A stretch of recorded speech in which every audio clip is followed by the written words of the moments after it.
आदाब नाजरीन, बेबाक मुनसिफ में आप सभी का इस्तकबाल है। मैं हूं सैयद अहमद जीलानी। बेबाक मुनसिफ में आज बात करेंगे 370 पर जम्मू कश्मीर असेंबली क्यों बना मैदान जंग।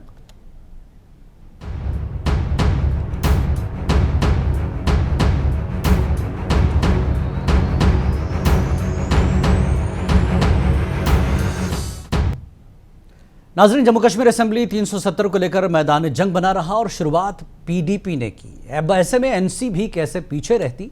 फिर क्या था कि जेकेपीसी सदर सज्जाद गनी लोन, अवामी इत्तेहाद पार्टी के शेख खुर्शीद समेत दीगर भी इस दौड़ में शामिल हो गए और बीजेपी ने भी ऐवान में इसके खिलाफ खूब हंगामा किया।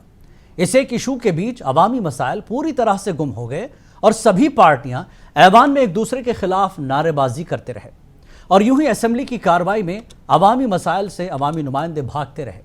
सवाल यह है कि असेंबली में स्टेटहुड को लेकर पास की गई पहली करारदाद को लेकर दिल्ली से खाली हाथ लौटे वजीर आला की पार्टी और दीगर ने अचानक 370 पर यह हंगामा क्यों किया, जबकि उमर अब्दुल्ला ने इंतखाबात के बाद कहा था कि 370 मौजूदा मरकजी सरकार में तो मुमकिन नहीं है। क्या स्टेटहुड पर अभी सियासी बादल छाए हुए हैं और दूसरी तरफ धमाके भी हो रहे हैं। आज वहीं पीएम मोदी ने भी महाराष्ट्र में इंतखाबी रैली से जम्मू कश्मीर के सियासतदानों को पैगाम दिया कि जब तक मोदी है 370 वापस नहीं आएगा। इस मुद्दे पर पीएम मोदी, सज्जाद गनी लोन और बीजेपी एलओपी सुनील शर्मा ने क्या कुछ कहा, आइए पहले सुनते हैं और उसके बाद बहस पर जाएंगे।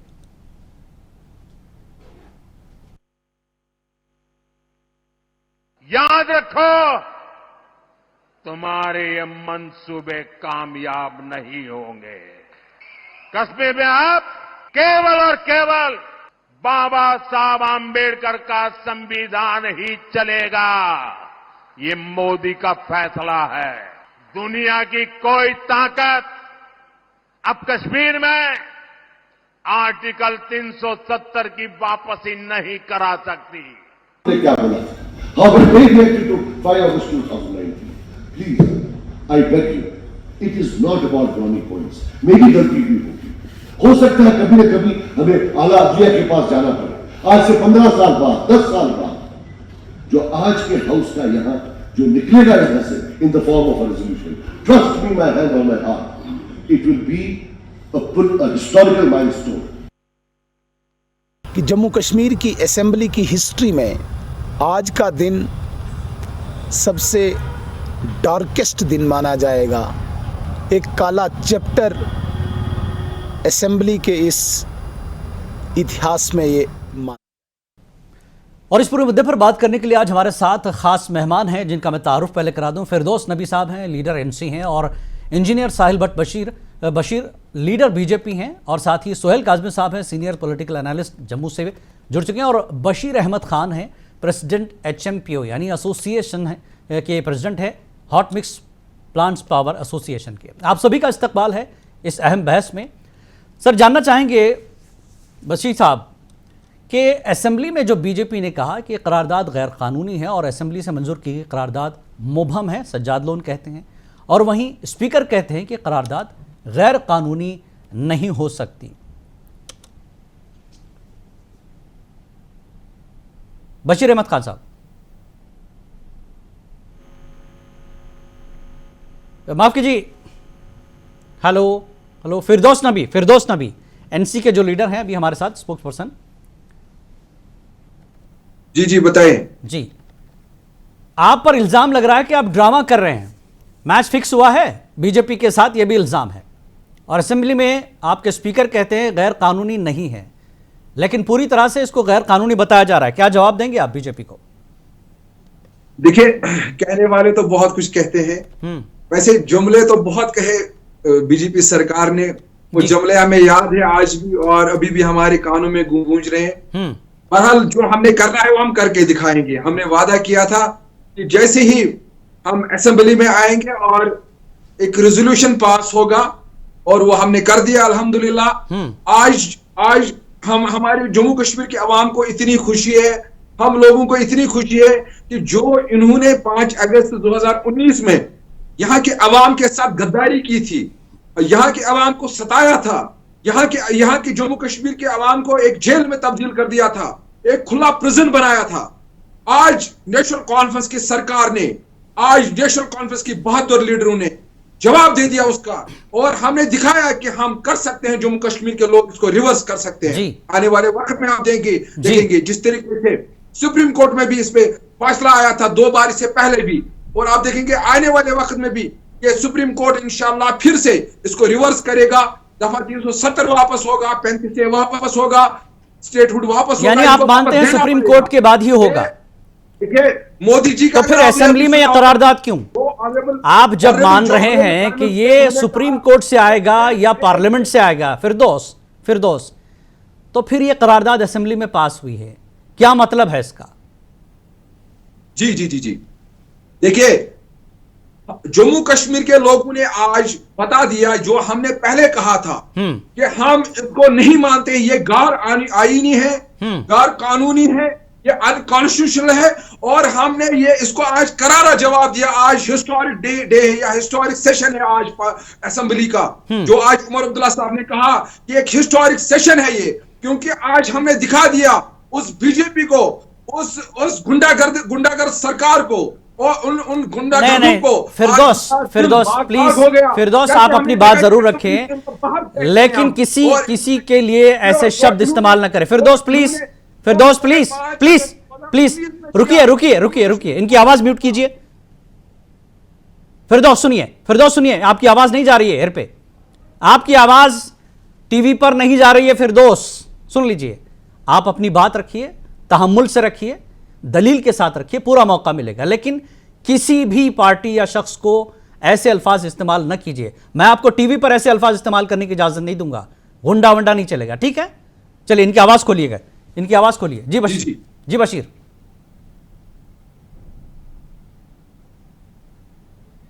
चलिए बताइए, अपनी बात पूरी कर लीजिए, फिर मैं साहिल भट्ट के पास जाऊंगा। फिरदौस जी देखिए जिलानी साहब, मैं आपको बताना चाहूंगा जी कि जो आज हमारी जो मंशा थी, जो हमारी कमिटमेंट थी हमारे जम्मू कश्मीर के लोगों के साथ, जो हमने वादे किए थे, आप देख रहे हैं कि इसको हम धीरे धीरे पूरा करेंगे, और हम इसको नकार रहे हैं। जो आज मोदी जी ने कहा कि एक मंच पे उन्होंने कहा कि ये मोदी का फैसला है, मैं उन्हें बताना चाहता हूं ऑनरेबल प्राइम मिनिस्टर साहब, जम्मू कश्मीर के लोगों का फैसला है, ठीक है, आपका मोदी का फैसला नहीं चलेगा, यहाँ पे जम्मू कश्मीर के लोगों का फैसला चलेगा, हमारे जज्बातों की तर्जुमानी होगी, और जम्मू कश्मीर के अवाम ने ऐसे लोगों को असेंबली में भेजा है, आप देखेंगे। ठीक है, यानी आज आपने करारदाद के जरिए अवाम की नुमाइंदगी कर दी, ठीक है फिरदौस। साहिल भट्ट साहब, आप कह रहे हैं कि गैर कानूनी है, स्पीकर कहते हैं कि असेंबली में पेश की जाने वाली करारदाद गैर कानूनी नहीं हो सकती, स्पीकर ने इसको मंजूर किया है। बीजेपी स्टेटहुड के लिए तो है तैयार, मोदी जी भी तैयार हैं, एलजी ने भी दस्तखत कर दिए हैं, क्यों स्टेटहुड को लेकर यह ताखीर हो रही है? इसलिए कहीं हंगामा तो नहीं हो रहा है? पीडीपी, एनसी और दीगर लोग आप स्टेटहुड नहीं दे रहे हैं, शायद ये दूसरी चीज पर चले गए। साहिल भट्ट। बिल्कुल भी नहीं। मैं आपको एक बात वाजिया करूं जी, भारतीय जनता पार्टी ने जिस चीज को गैर कानूनी बताया, अनकॉन्स्टिट्यूशनल बताया, और लोगों को एक बहकाने वाली बात कही, कहीं ना कहीं नेशनल कॉन्फ्रेंस, कांग्रेस, पीडीपी मिलकर लोगों को दोबारा बहकाने की कोशिश कर रहे हैं। जिस तरह सिंस 1947 उन्होंने सबसे पहले प्लेबिसाइट फ्रंट बना के वोट बनाए, वोट बटोरे, यहां पे राज ताज किया लोगों के साथ। उसके बाद में एक ऑटोनॉमी का और सेल्फ रूल का इन्होंने सिलसिला चलाया, इसी तरह वायदे किए, उनको पेपरों पे रखा, उनको रेजोल्यूशनों पे रखा जी, और यहां पे दोबारा उन्होंने वो वोट बटोरे और राज ताज किया। लेकिन उस वक्त ऑपोजिशन उनकी इतनी स्ट्रांग नहीं हुआ करती थी और कोई अपोज नहीं करता था। लेकिन आज मैं आपकी वसादत से लोगों को बता दूं जी, उनके स्पोक्स पर्सन यहां पर बैठे हैं, ये भी सुन ले जी, जो रेजोल्यूशन नेशनल कॉन्फ्रेंस ने पास किया है वो स्पेशल स्टेटस का किया है। वहां पे 370 का 35A का कोई जिक्र नहीं है। जो रेजोल्यूशन इन्होंने पास किया, अगर इन्होंने स्पेशल स्टेटस का किया है बहाल करने का, ये मुझे एक जगह दिखा है कि कॉन्स्टिट्यूशन में कहां पे लिखा है कि जो जम्मू कश्मीर के पास एक स्पेशल स्टेटस हुआ करता था जिसको ये बहाल करेंगे। अगर नहीं लिखा है तो अनकॉन्स्टिट्यूशनल है। हमने कौन सी गलत बात की? इनके स्पीकर साहब जो कि इनके नहीं बायस होने चाहिए थे, उनको न्यूट्रल रहना है एज अ स्पीकर, लेकिन वो एक नुमाइंदे की तरह काम कर रहे हैं, एक एजेंट की तरह काम कर रहे हैं नेशनल कॉन्फ्रेंस के लिए। जी। जब उनको पता चला, जब उनको लगा कि गलती हो चुकी है और ऑपोजिशन ने इसके ऊपर क्राइसिस उठा लिया है और मुझे जवाबदेही करनी पड़ेगी, तो वर्बली उन्होंने प्रेस को बता दिया कि ये 370 की बात चल रही है जी, जिस भारतीय जनता पार्टी अपोज कर रही है, जिस पर भारतीय जनता पार्टी उनको कटहरे में लाकर खड़ा करके ये बोलती है बताइए रोड मैप क्या है।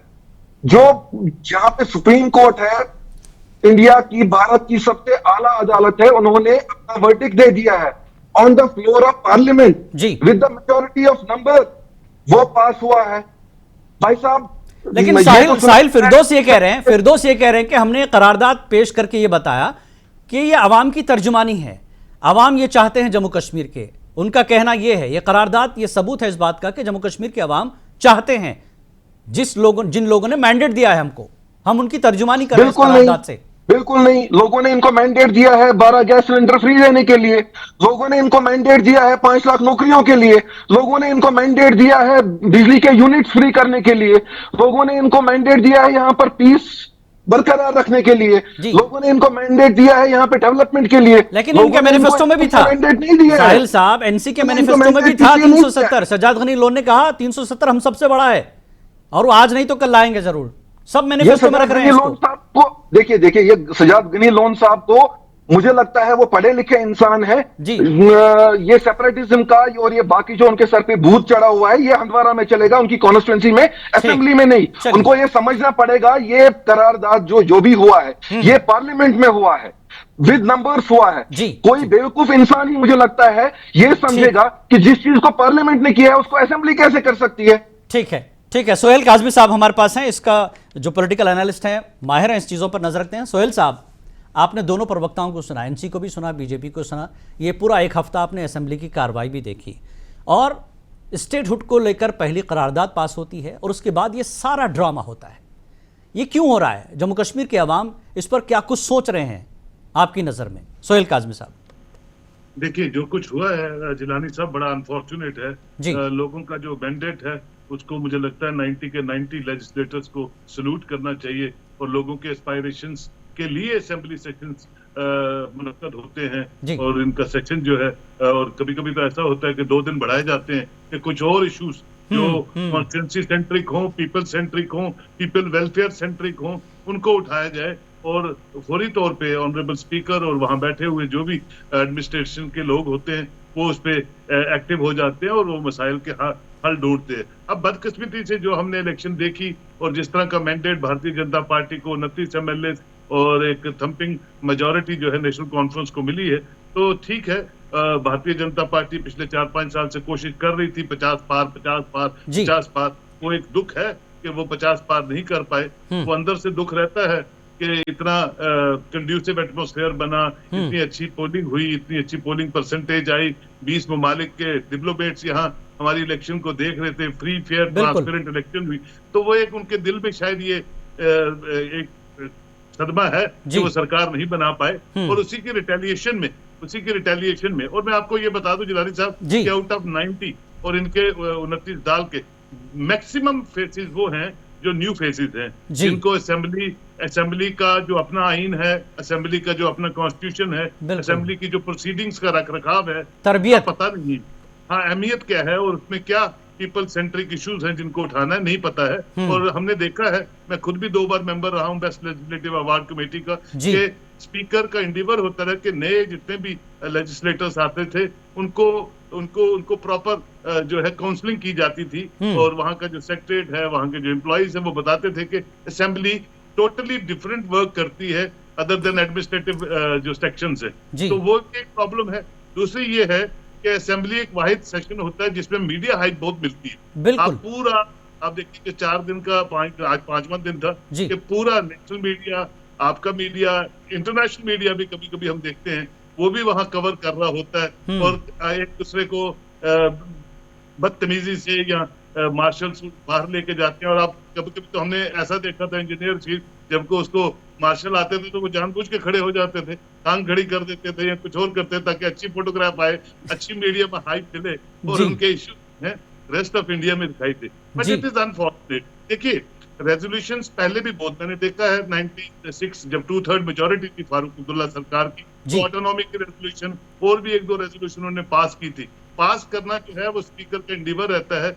जो अपने राठौर साहब ने कहा कि मेजोरिटी जब साइन करती है नंबर के आधार पे जो रेजोल्यूशन है उसको पास किया जाता है, और 62 मेंबर्स ने इस पे साइन किया है और ऑनरेबल स्पीकर का काम है, और जो भी मेजोरिटी में नंबर साइंड होते हैं वो रेजोल्यूशन जो है वो पास की जाती है। अब पास करने का ये कतई मतलब नहीं है कि वो रेजोल्यूशन जो है वो पार्लियामेंट ने एक्सेप्ट कर ली है, पार्लियामेंट की जो कमेटी बनेगी वो एक्सेप्ट हो गई है। वो ऑटोनॉमिक रिपोर्ट गई, मुझे याद है, वो मुझे लगता है पार्लियामेंट की डिबेट में किसी ने पढ़ी भी नहीं थी और वो डस्टबिन में चली गई, और उसके बाद कभी चर्चा नहीं हुई ना रीजनल ऑटोनॉमी की ना ग्रेटर ऑटोनॉमी की। But the procedure laid down है कॉन्स्टिट्यूशन से, वो ये है कि आप अपना मौकफ जो है अपनी पार्टी के आधार पे, अपने लेजिस्लेटर के आधार पे आप असेंबली में लाते हैं, असेंबली उसको पास करती है अगर नंबर्स ठीक अच्छे हैं, और अगर आपके नंबर्स कम हैं तो वो पास नहीं होता और वो रेजोल्यूशन वहीं पे रद्द हो जाता है। ये उनका प्रोसीजर है। अब कहाँ क्या प्रॉब्लम है,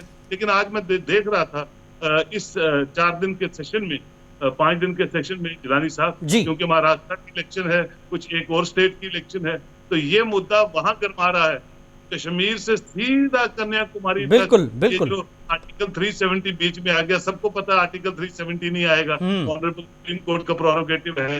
रिव्यू पिटीशंस भी जो है वो भी खारिज हो चुकी हैं, अगर होगा भी तो ऑनरेबल सुप्रीम कोर्ट या पार्लियामेंट का डिसीजन है, हुकूमत सरकार कुछ नहीं कर सकती। ठीक है, इनकी मैनिफेस्टो में था, इन्होंने बात की, रेजोल्यूशन पास कर दिया, बहुत अच्छा है। कश्मीरियों के और जम्मू के हितों की बात इन्होंने जो रखी थी, पानी बिजली की भी बात की, नवंबर साहब को सुन लास्ट लेग ऑफ जो उनकी स्पीच थी उसमें पानी बिजली की भी बात की, और उन्होंने कहा कि एलजी साहब ने अपने खुतबा में ये इन चीजों का भी डिस्कस किया है। तो अच्छी बात है, as a statesman, as a chief minister उन्होंने अपनी पार्टी को, अपने लोगों के साथ जो वायदे हैं उनकी बात की है, और बिल्कुल भारतीय जनता पार्टी को भी अपनी बात करने का पूरा हक है, वो कर सकते हैं, यही असेंबली की एसेंस है। बिल्कुल बिल्कुल। हमारे साथ बशीर अहमद खान साहब हैं, प्रेसिडेंट हैं HMPO के, जो कि hot mix plant owner association के। बशीर साहब, जिस तरह से ये सियासत तो हो रही है, बात हो रही थी इलेक्शन से पहले कि रोज़गार देंगे, बेरोज़गारी में जम्मू कश्मीर सबसे आगे है, और तिजारत और कारोबार का मसला ऐसे है पूरी तरह से ठप पड़ा है, आप लोगों ने भी इल्ज़ाम लगाया। ऐसी सूरत हाल में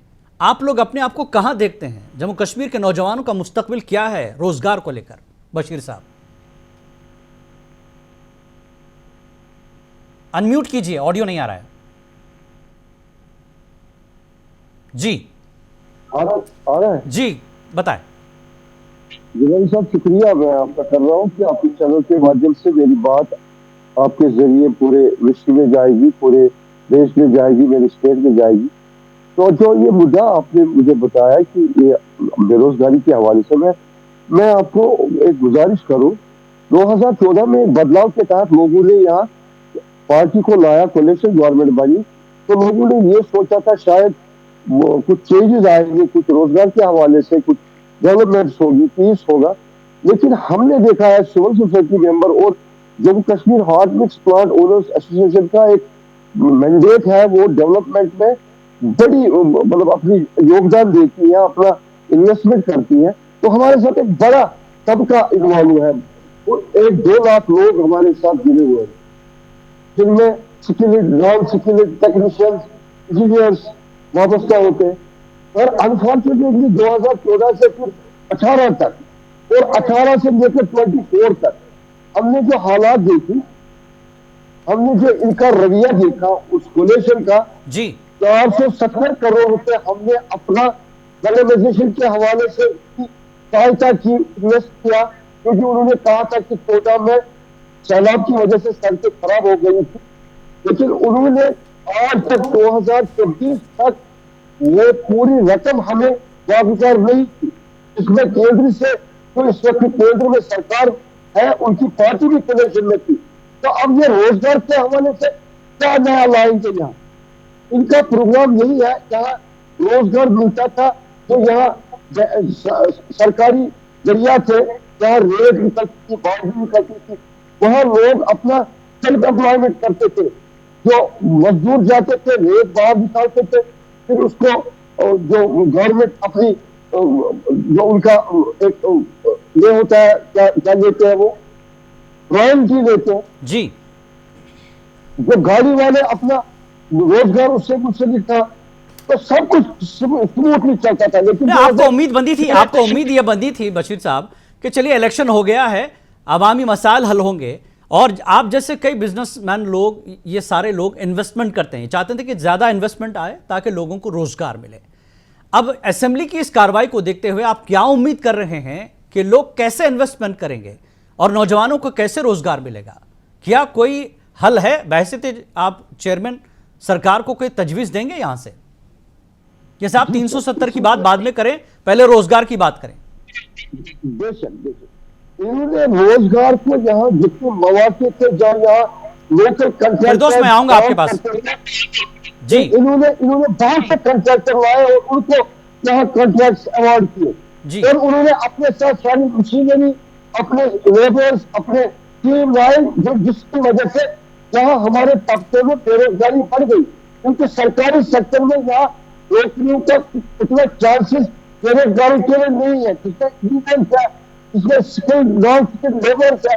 तो जब ये उधर से ही उन्होंने इम्पोर्ट किया, उन्होंने वादा किया था कि हम रोजगार देंगे, लेकिन हमारी इस वक्त जो अपेक्षा है, एक आस्था है, एक उम्मीद है रियासत के असेंबली से, वहाँ हमारे मसले उठेंगे। एक तो हमारी जो पेमेंट है, 600 करोड़ रुपया बकाया है इनके पास, जो पहले वाली रिसीव थी, वो हमें वापस करेंगे।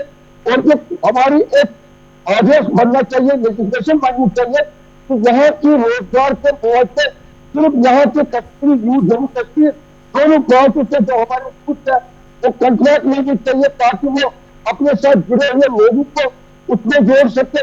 हमें उमर उजला साहब से ये उम्मीद है, हमें जो पूरे लेजिस्लेशन है, मौजूद के 90 सारे विधायक, उनसे हमें उम्मीद है कि वो लेजिस्लेशन को पारित करें और उसको पास कराए कि यहाँ के रोजगार, नौजवानों को बेरोजगारी से बचाने के लिए, उनको रोजगार के लिए ऐसे मसाइल पैदा करें जी, ये लोग ज्यादा इन्वॉल्व हो, वो बाहर से उनको इम्पोर्ट करे। पर मैं रुकूंगा एक छोटे से ब्रेक के लिए, ब्रेक के बाद जल्द वापस आएंगे। चारों मेहमान मेरे साथ मौजूद रहेंगे, इस मसले पर बातचीत का सिलसिला जारी रहेगा एक छोटे से ब्रेक के बाद।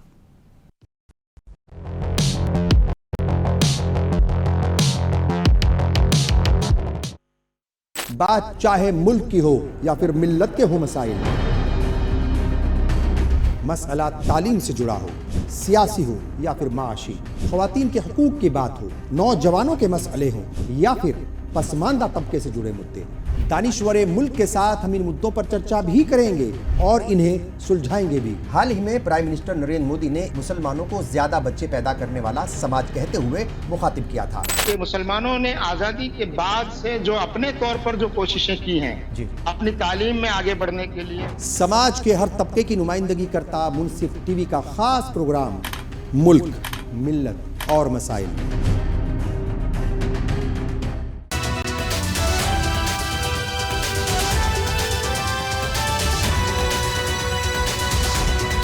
रोजाना देखें मुनसिफ टीवी का खास खबरनामा मुनसिफ जोहार, सिर्फ झारखंड रियासत की खबरें।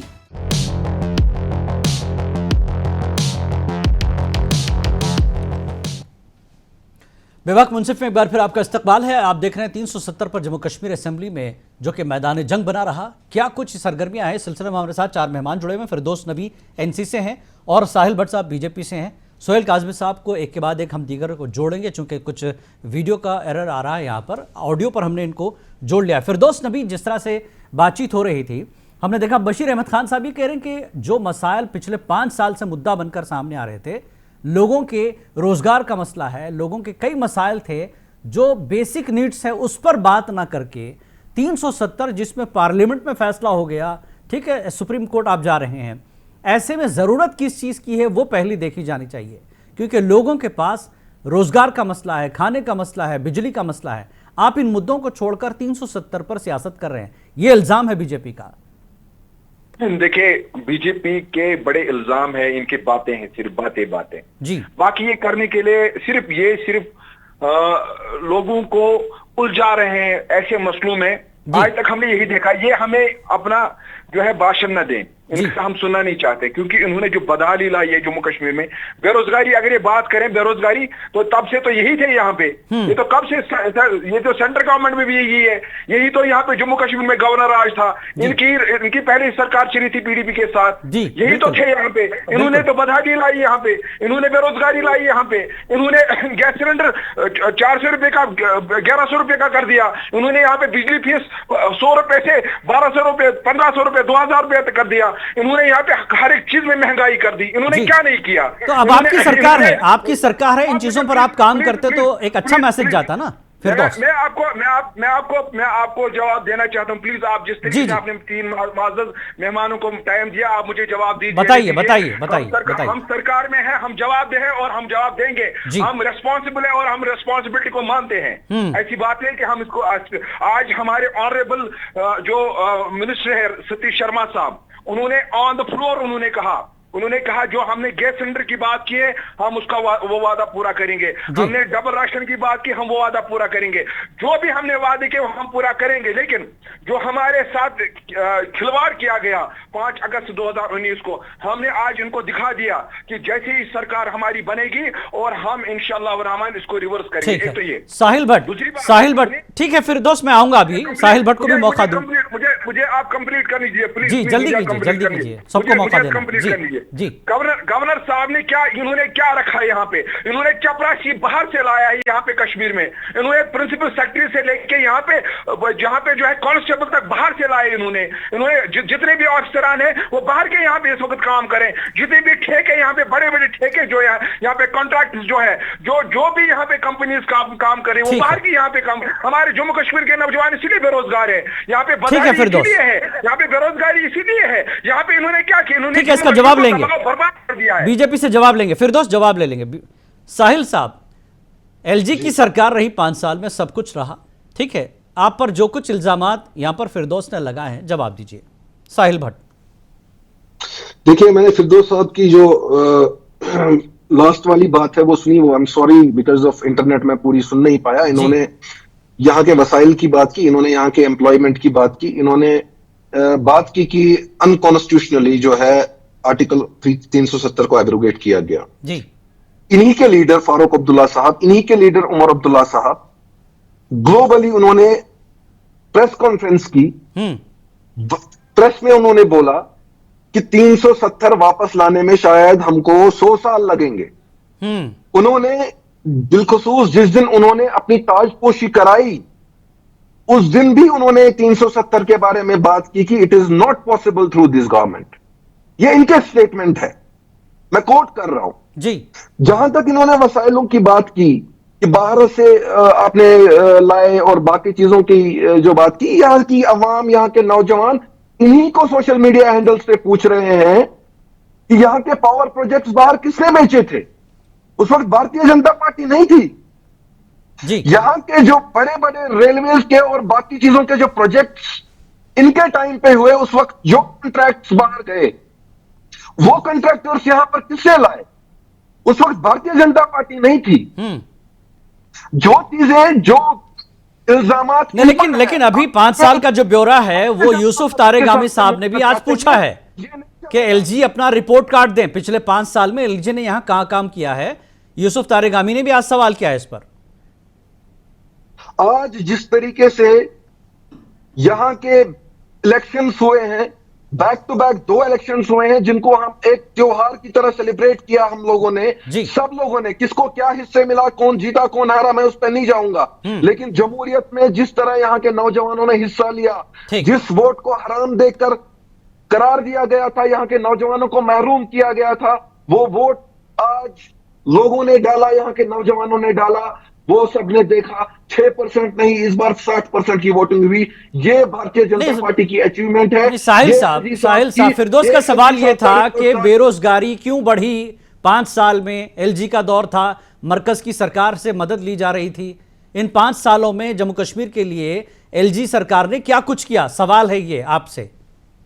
जिस तरीके से टेररिज्म को टूरिज्म में चेंज किया, क्या वो एक अचीवमेंट नहीं है? G20 जैसे इवेंट्स यहां पर हुए, क्या वो अचीवमेंट नहीं है? स्मार्ट सिटी यहां पर जो डेवलप हो रही है, क्या वो अचीवमेंट नहीं है? जो यहां के एंटरप्रेन्योर्स को स्किल डेवलपमेंट के थ्रू एंटरप्रेन्योरशिप के लिए उनको जो लोन्स मिले, जो उन्होंने अपने स्टार्टअप्स किए, क्या वो अचीवमेंट नहीं है? आज का हाउस बोट वाला, होटल वाला, शिकारे वाला, एक रेडी वाला अपना रोजगार कमा रहा है, क्या वो अचीवमेंट नहीं है? इनकी अचीवमेंट टूरिज्म के साथ साथ टेररिज्म भी चल रहा है। संडे मार्केट में धमाका हो जाता है। ये अचानक सरकार के बनने के बाद क्यों हो रहा है? सवाल यही है।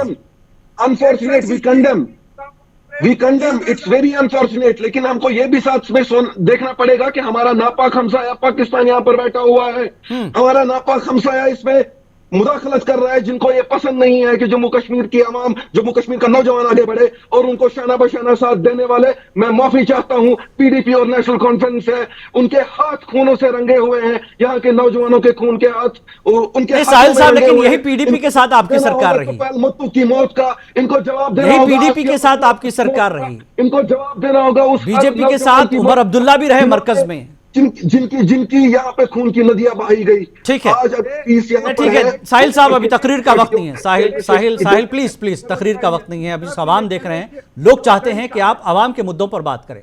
ठीक है फिरदौस, अपनी बात जल्दी पूरी कर लीजिए, मैं ताकि सबको वक्त दे सकूं। फिरदौस, इनका आर्गुमेंट यही पे खत्म होता है। एक तरफ से कह रहे हैं कि बेरोजगारी पे बात कीजिए, महंगाई पे बात कीजिए, दूसरी तरफ से कह रहे हैं बेरोजगारी कहाँ है। ये तो अपने ही सवाल में फंस रहे हैं। एक तो ये, दूसरी बात ये कह रहे हैं कि पाकिस्तान का नाम है। भाई पाकिस्तान को क्या करना है, हम हिंदुस्तान में रह रहे हैं, ठीक है, हम हिंदुस्तान का हिस्सा है। और एक बात है, आप पाकिस्तान पे कहाँ चले गए? जम्मू कश्मीर में बात हो रही है, जम्मू कश्मीर की बात हो रही है, पाकिस्तान पे कहाँ चले गए आप? मैं वसूकन कह रहा हूँ, आप 5 साल इस सरकार को दीजिए, आप देखिए सारी बेरोजगारी खत्म हो जाएगी। क्या आप ये आप नेशनल टीवी पे क्या बोल रहे हैं? क्या बोल रहे हैं आप नेशनल टीवी पे कि पाकिस्तान का इसमें हाथ नहीं है? तो किसका हाथ है? किसका हाथ है? फिर तो सभी साहब ये क्लियर कीजिए ना, अभी आप किसका हाथ है? आप पाकिस्तान की हिमायतगिरी कर रहे हैं, आप पाकिस्तान के हिमायतगार बने हुए हैं, आप पाकिस्तान की एडवोकेसी कर रहे हैं। आपको प्रेशर आ रहा है कि पाकिस्तान का नाम क्यों ले रही है बीजेपी? आपको फ्रस्ट्रेशन आ रही है पाकिस्तान का नाम सुन के? आप क्लियर कीजिए फिर किसका हाथ है इसमें? किसका हाथ है बताइए। फिर तो सभी साहब बताइए किसका हाथ है? लोगों के खून की बात है, टेररिज्म की बात है, किसकी मुदाखलत है इसमें? अगर पाकिस्तान की नहीं है तो अब किसी की हिमायत करते हैं। ठीक है साहिल फिरदौस, ठीक है साहिल फिरदौस, ठीक है। देखिए, जम्मू कश्मीर में दहशतगर्दी को लेकर एनसीबी कहते रही, फारूक अब्दुल्ला, उमर अब्दुल्ला भी कहते रहे कि हमको पड़ोसी से बात करनी चाहिए, ये मसला हल हो जाएगा। दहशतगर्दी को लेकर सीधे इल्जाम पाकिस्तान पर जरूर लगता रहा, पाकिस्तान वाकई इसमें मदाखलत करता रहा है कि जम्मू कश्मीर के इलेक्शन के बाद कहीं ना कहीं पाकिस्तान को लगा कि जम्मू कश्मीर के लोग अब जमहूरी दायरे में आ रहे हैं, जमहूरियत हिंदुस्तान के साथ जुड़ रहे हैं। सोहेल काजमी साहब, ये सारी बहस चल रही है, सियासत हो रही है, असेंबली में सब कुछ हंगामे हो रहे हैं, लेकिन आवाम ने एक लंबे अरसे के बाद जो वोट दिया है, हमने उस पर रिपोर्ट बनाई, हमारे नुमाइंदे जम्मू कश्मीर में ग्राउंड रिपोर्ट पर काम करते हैं, हर संडे 6 बजे हम दिखाते हैं लोगों को, देखिएगा ज़रूर।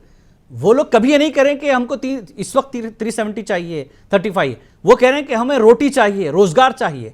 अगर सरकार को ये मैंडेट दिया है तो पहले इन इश्यूज पर काम किया जाए। 370 की लड़ाई आप लड़ते रहें, आपका अगर हक है कानूनी तौर पर लड़े, इसमें कोई शक नहीं, लेकिन इसको लेकर आवाम के मुद्दों को खत्म कर देना, यह कहां की सियासत है? फिरदौस नबी से भी ये सवाल लूंगा। सोहेल काजमी साहब, आवाम क्या सोच रही है इस वक्त? आवाम देख रही है और आज वो बड़ा अफसोस जाहिर कर रही है कि 5 दिन का जो सेशन है वो बिल्कुल फजूल में वेस्ट हो गया, जो बड़ा अनफॉर्चुनेट है। आवाम तो यही देखती है, और जम्मू कश्मीर की आवाम जो है वो बड़ी इनलाइटेंड आवाम है। अगर इनलाइटेंड आवाम नहीं होती तो ये जो आप हाई वोल्टेज परसेंटेज की बात कर रहे हैं तो ये मुमकिन नहीं होता। लोगों ने मैंडेट इसलिए दिया है पीस, प्रोग्रेस, प्रॉस्पेरिटी के लिए जम्मू कश्मीर आगे चले। ना लोगों ने कभी आर्टिकल 370 की सड़कों पे आके नुमाइश की है, ना 355 की, ना कभी और चीजों की। लोग चाहते, मैं तो हमेशा भारतीय जनता पार्टी के जो 29 के 29 दिग्गज, मैं बोलूंगा जब जीत के इंसान जाता है तो वो दिग्गज बन जाता है, वो अपनी कॉन्स्टिट्यूंसी को रिप्रेजेंट करता है, उनका रोल और रिस्पॉन्सिबल बन जाता है, क्योंकि मरकज में उनकी सरकार है, यहाँ वो LOPP उनका बन गया, लीडर ऑफ अपोजिशन भी उनका बन गया सुनील शर्मा जी, और 29 नंबर कम नहीं होते हैं 90 में, बड़ा नंबर है, जो जम्मू कश्मीर बहुत बड़ा नंबर होता है। वो सरकार को ऑन टोज रख सकते हैं जहां तक वेलफेयर स्कीम्स का ताल्लुक है,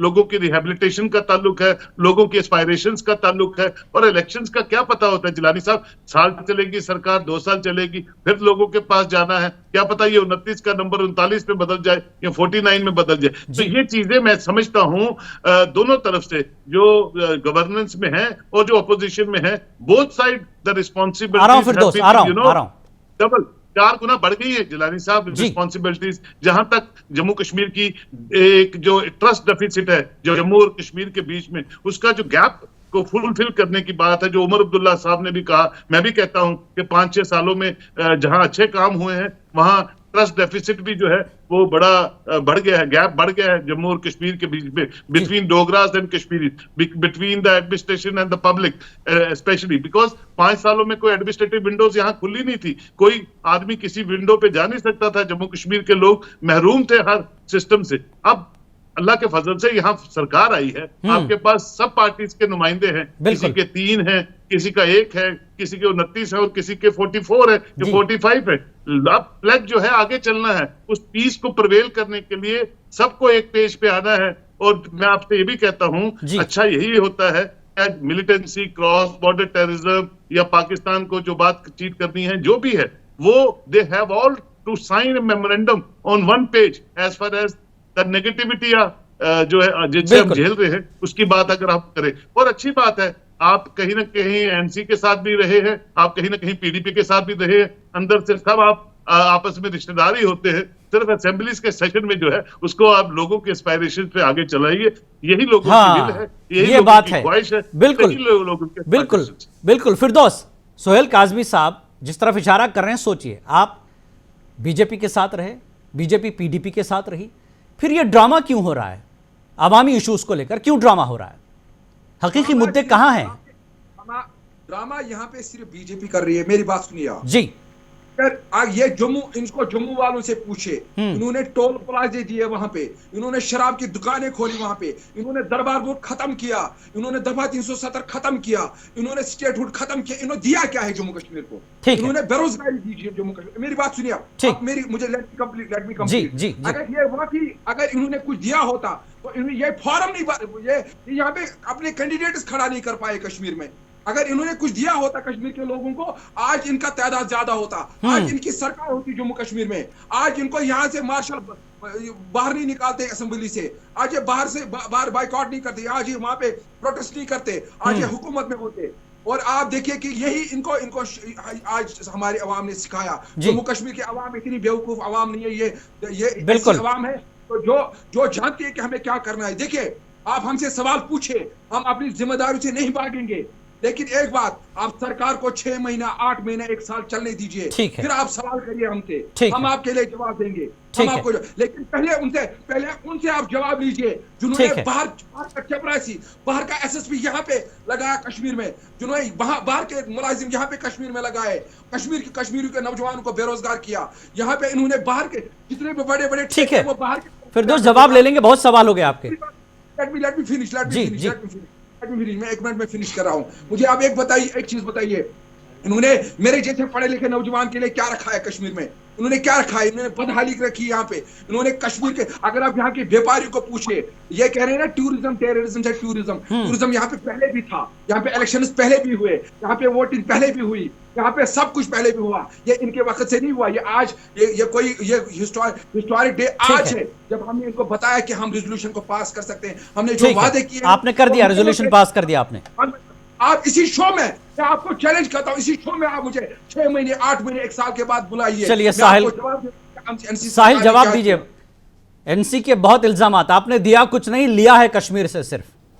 बड़े अफसोस के साथ मुझे कहना पड़ता है, जो फिरदौस नबी साहब बोल रहे हैं, कहीं ना कहीं रट के आए हैं, कहीं ना कहीं एक स्टेटमेंट पढ़ के आए हैं जो बार बार हर क्वेश्चन के बाद यही रिपीट करते जा रहे हैं। मैं इनको वाजिया तौर बताऊं, आज जिस तरीके से ये टीवी पर बोल रहे हैं, ये नेशनल कॉन्फ्रेंस की नहीं, इनको भारतीय जनता पार्टी की देन है। ये इस तरह ओपनली टीवी पे बोल रहे हैं, नंबर 1। नंबर 2, इन्होंने बात की कि यहाँ पे बाहर के लोगों को आके आपने चपरासी भी लगाया, डीएसपी भी लगाया, एसपी भी लगाया, आईपीएस भी लगाया। तो मैं इनको याद दिला दूं, The first IPS and IAS induction in Jammu Kashmir was done by National Conference. History check kar le ye. The first induction was done by National Conference and Congress. ये history उठा के इनको पढ़ के आना चाहिए अगर ये डिबेट में आते हैं तो। भारतीय जनता पार्टी को हर बार ये इल्जाम नहीं लगा सकते। यहां के पावर प्रोजेक्ट, यहां के वसाइल इन्होंने बेच के बाहर, भारतीय जनता पार्टी ने नहीं बेचे। जिस 370 और 35 की आड़ की बात कर रहे हैं, उसकी एक एक ईंट इन्होंने उखाड़ के निकाली है इसी असेंबली की आड़ में। लेकिन अफसोस उस वक्त भारतीय जनता पार्टी ऑपोजिशन में नहीं थी। इस बार भारतीय जनता पार्टी ऑपोजिशन में है। चाहे आप उनको गुंडागर्दी का नाम दो, चाहे कोई और नाम दो, भारतीय जनता पार्टी यहां के नौजवानों के साथ, यहां के आवाम के साथ आपको इस्तेसाल नहीं करने देगी। वो प्रोटेस्ट पे बैठना चाहती थी, बैठी। आपको गुंडागर्दी नहीं करने देंगी, यहां सड़कें लाल नहीं करने देंगी। जी साहिल भट्ट स्टेटहुड कब मिलेगा? तुम्हारी तरह खून नहीं। साहिल भट्ट स्टेटहुड कब मिलेगा? इस पे तो आप भी राजी हैं, एलजी भी राजी हैं। ये तो पहली करारदाद थी ना।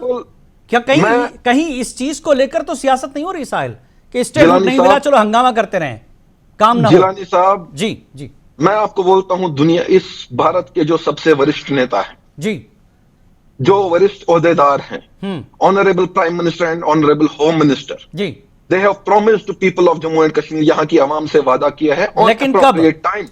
लेकिन कब? अगर नेशनल कॉन्फ्रेंस इसी तरह यहाँ के लोगों को प्रोपेगेट करने में बिजी रखेगी, यहाँ के अवाम को, यहाँ के नौजवानों को बहकाने में बिजी रखेगी, तो मुझे नहीं लगता कि वो एप्रोप्रिएट टाइम इतनी जल्दी आने वाला है। नहीं, वो तो 6 महीने का टाइम मांग रहे हैं आपसे, अपने वादे पूरे करेंगे वो। लेकिन स्टेटहुड मिल जाएगा तो सरकार को, सदारत में आ गए साहिल साहब स्टेटहुड अगर मिल जाता है, इख्तियारात मिल जाते हैं उमर अब्दुल्ला को, तो वो बेहतर काम कर सकेंगे, ये मानना है उमर अब्दुल्ला का। तो फिर मैं आपको वाजिया तौर बता दूं, जिस दिन उमर अब्दुल्ला साहब ने हलफ उठाया जी, both home minister and prime minister, उन्होंने उनको मुबारकबाद दी और उनको यह भी आश्वासन दिया जी कि हम शाना बशाना आपकी यहाँ की यूटी की गवर्नमेंट के साथ, जो भी लोगों के हित में होगा, आपके साथ शाना बशाना काम करेंगे, आपको पूरा सपोर्ट देंगे। ठीक। And they are giving. ऐसा नहीं है जी। आप एलजी साहब की ओथ सुन लीजिए, आप एलजी साहब का बयान सुन लीजिए, उनके दिए हुए वादे सुन लीजिए। ऐसा नहीं है, लेकिन क्योंकि ये नाकाम होंगे, इनको पता है कि ये लोगों के साथ किए हुए वादों पे खड़े नहीं उतरेंगे। नहीं, अभी वक्त है ना, अभी वक्त है, और अपनी लग्जरियस लाइफ इतना जल्दी नाकामी का इल्जाम आप उमर अब्दुल्ला पर नहीं लगा सकते, अभी वक्त है। मेरे पास बहुत कम वक्त है। चलिए बशीर अहमद खान साहब, आप जैसे कई बिजनेसमैन, आप जैसी कई एसोसिएशंस जो लोगों को रोजगार देती है, इस वक्त जो सियासत चल रही है वो तो आप देख ही रहे हैं, ऐसे में आप अपने आप को कहां देखते हैं कि क्या कुछ कर पाएंगे, क्या कुछ तजवीज़ आपकी सरकार को होगी? बहुत शॉर्ट्स में बताइए बशीर अहमद साहब। जी जिलानी साहब, मेरी तजवीज़ तो यही है, हम सब लोग देख रहे हैं कि जो विश्वास हमने इस वक्त की सरकार के ऊपर जताया, हमें उम्मीद है कि वो रोजगार के वसाइल को खोलकर सामने रखेंगे, लोगों को जो लिया गया है हमसे, स्नैच किया गया है हमसे, उसको वो वापस देंगे। क्योंकि जब तक वो चीजें वापस नहीं मिलेंगी, ये सरकार तो सक्षम नहीं बनेगी तब तक, जब तक ये सारी चीजें उनको मयसर नहीं होंगी। यानी सारी चीजों को हल करने के लिए स्टेटहुड का होना जरूरी है, आप मानते हैं? कंप्लीटली जरूरी सी, इसके लिए तो मत दिया लोगों ने जी, पूर्ण बहुमत से इसको जिताया नेशनल कॉन्फ्रेंस को, क्योंकि लोगों को ने सब पार्टियों को आजमाया ना। जो मन की बात करते थे, उन्होंने मन की बात से हमारे सारे जो यहाँ के माइन मिनरल्स थे, आजकल एक रिसोर्सफुल जो इधर ओर होती है, इधर जो काने होती है, जहां से बाजरी, रेत, स्टूल निकलते थे, वो पंजाब के लोगों को दिए गए। ये तो डिप्टी चीफ मिनिस्टर ने कहा, ये deputy chief minister on the floor of the house. मैं कहता हूँ, एक आम नागरिक के होने की हैसियत से और एक एसोसिएशन का प्रतिनिधि होने की हैसियत से मैं जम्मू को भी रिप्रेजेंट करता हूँ, मैं कश्मीर को भी रिप्रेजेंट करता हूँ। मैं चाहता हूँ हम दोनों, जो समुदाय मेरी है, ये बेरोजगार हो गई। इन्होंने ऐसे कानून पास किए जिससे हमें रोजगार, एक तो हम खुद रोजगार लेते हैं, तो हम दूसरे को रोजगार दे सकते। बिल्कुल, हमारी इतनी प्रॉब्लम हो गई इनके काले कवानीन से। तो हमारी यही कोशिश है जी, जो हमने समर्थन दिया, जो इस वक्त की प्रेजेंट गवर्नमेंट है, वो लोगों के हित के लिए काम करे, ये लड़ाई झगड़े से काम नहीं होगा। बिल्कुल बिल्कुल। नहीं, अभी सोहेल साहब का वक्त है। सोहेल काज़मी साहब, लास्ट कमेंट लूंगा। स्टेट हुड को लेकर जो देर हो रही है, कहीं उस चीज को लेकर तो सियासत नहीं चल रही है कि स्टेट हुड तो नहीं आ रहा है, चलिए इस पर हंगामा करते हैं, इख्तियारात भी कम है, इख्तियारात नहीं है तो टाइम पास किया जाए। सोहेल साहब। देखिए सर, बिल्कुल आप जिलानी साहब आप ठीक कहते हैं। ऑनरेबल प्राइम मिनिस्टर ने तो शो किया है, लेकिन भारतीय जनता पार्टी जो भी ऑपोजिशन में पार्टी होती है वो चाहती है कि ज्यादा देर सरकार ना चले, सरकार गिर जाए, हमारा नंबर बढ़ जाए, जो बड़ा अनफॉर्चुनेट होता है। लेकिन मुझे लगता है, पूरी होप है कि महाराष्ट्र की इलेक्शन के बाद जम्मू कश्मीर की तरफ अगर ये जीत गए वहां अच्छी डंपिंग मेजोरिटी से, तो कुछ ना कुछ रहम जम्मू कश्मीर के लोगों पे जरूर होगा। Let's wait for the Maharashtra election and the results of the Maharashtra election. थोड़ा सा मेंटली फ्री हो जाएंगे तो जम्मू कश्मीर की स्टेटहुड की तरफ जरूर बढ़ेंगे। और मुझे लगता है एक कॉन्स्टिट्यूशनल वे में स्टेटहुड जो है, as far as the chief justice of India is concern, Chandrachud साहब का जो इस इलेक्शन के ऊपर जो फैसला था, वो स्टेटहुड की जो उसमें मेंशन किया हुआ है, मुझे लगता है we will be heading towards announcement of the statehood. बिल्कुल। फिरदौस नबी, मेरे पास वक्त बहुत बिल्कुल नहीं है, मैं माजरत चाहता हूं आपसे, बातें पूरी हो गई आपकी भी। मैं चारों मेहमानों का बहुत बहुत शुक्रिया अदा करता हूं, लेकिन साथ में एक मैसेज भी देना चाहूंगा। हम उम्मीद करते हैं जम्मू कश्मीर के अवाम के ख्वाब जरूर पूरे होंगे, सरकार को इख्तियारात भी मिलेंगे। स्टेटहुड चूंकि बीजेपी भी तैयार है, मोदी जी ने भी वादा किया है, जैसा कि सोहेल काज़मी ने कहा कि इस इलेक्शन से महाराष्ट्र के फ्री हो जाएं तो शायद उस पर कुछ फैसला हो। और साथ ही मुंसिफ टीवी का ग्राउंड रिपोर्ट, जिसमें हम आवाम क्या चाहती है वो दिखाते हैं, हर इतवार 6 बजे ज़रूर देखिएगा। और वो तमाम नुमाइंदों को मैं दावत देता हूं जो जम्मू कश्मीर असेंबली में हंगामा कर रहे हैं, वो देखें कि आवाम क्या चाहती है, जम्मू कश्मीर के आवाम के मुतालबात क्या हैं। 6 बजे मुंसिफ टीवी पर ग्राउंड रिपोर्ट। बेबाक में फिलहाल इतना ही। आदाब।